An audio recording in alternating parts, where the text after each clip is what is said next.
Good afternoon. First of all, thank you, Mark, for giving me the opportunity to talk to you here and for the introduction. I will come across a few things that have already been raised, so I guess, if anything, that means I'm in the right room. As Mark said, I am trying to replicate the study that's been led by IEEP, the Institute for European Environmental Policy, at the European level. So let's get to the thick of what I'm doing. So I'm trying again to find proofs of integration of the concepts of ecosystem services and national capital in Scottish policy. And as in the European study, my work starts basically by looking at policy documentation, looking at key strategic policy documents. So the thing is that what's being done at European level is quite straightforward. Most of it is European Council document. My first strategy is trying to find equivalency at the Scottish level. It proved a bit difficult because, as I said, the way the Scottish government operates, you have the laws of arm's length bodies working there, and it's a bit difficult to rank and hierarchize the different policies. So I started looking for documents, then I was looking for government. So in EU you have that rather vertical system in which you have public bodies, but the Commission and the Council are pretty much the impetus. If you look at the UK in general and Scotland in particular, you have a whole range of non-departmental public bodies, and also you have quite potent stakeholders. It is really obvious in the Scottish context in which you have bodies such as, for instance, the Crofting Commission. That is really in between. You have elected representative and civil servant working together. So you have all these bodies who are partly representative and also part of government. It's supposed to be a bit more neutral. So I have to take that into consideration when assessing the integration of the concept, because obviously the instruments and the policy will work differently depending on the government resources. So as an example, that's been collected by the Scottish government. That's all the body's data go through when somebody puts in an agricultural permit application. So it goes to all these bodies, including the European level. And then another question that arises is that you have the two levels of integration now in the initial reports, so the conceptual and the operational integration. We are wondering whether or not there would be a third level, so to speak, with the actual implementation. Because obviously when you're making a policy, you have the objective and then the outcomes can be different.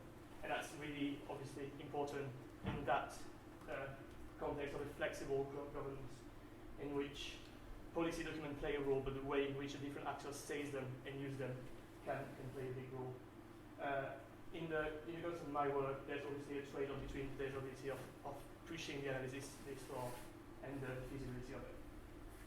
So that's why it's very important to try and go and access documentation of working documents.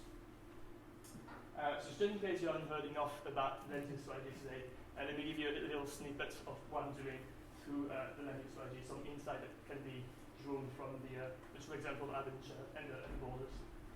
So the two pilot land use strategies, so that's actually two policies coming together. We have the Climate Change Act, and it's actually interacting with another policy, the strategic environmental assessment. So there is the requirement to produce this document that includes an environmental report and a consultation.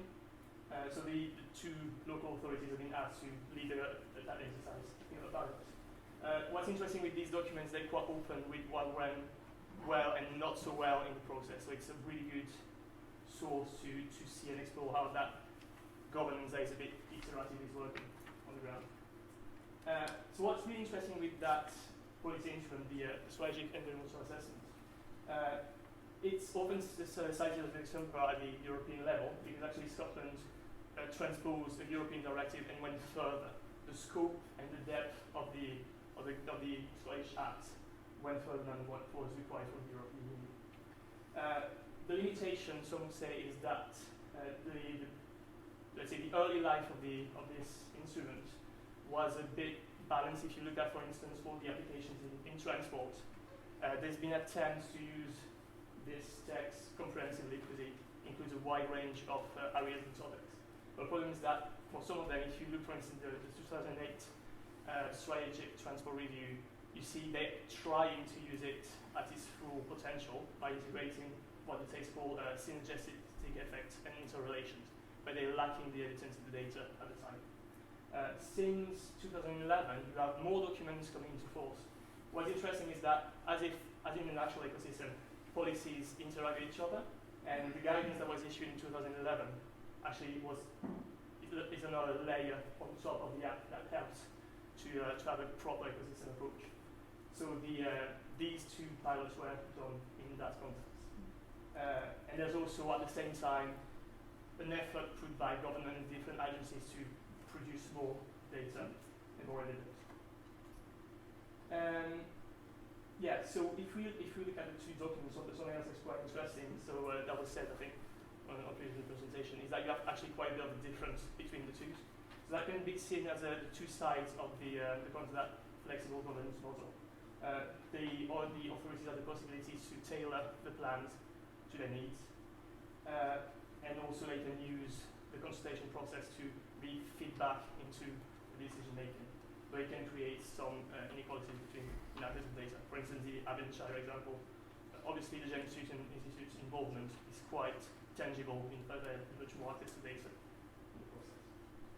So what's going to happen next is I actually need you to help you.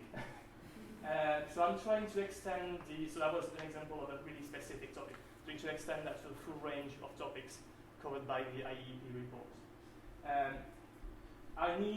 So that was, I think, in the C-Web example, there is a need, when facing all that policy documents, to kind of sort and hierarchize a bit all these different policies that interact with each other, and sometimes, as been said again, the priorities are not really easy to identify.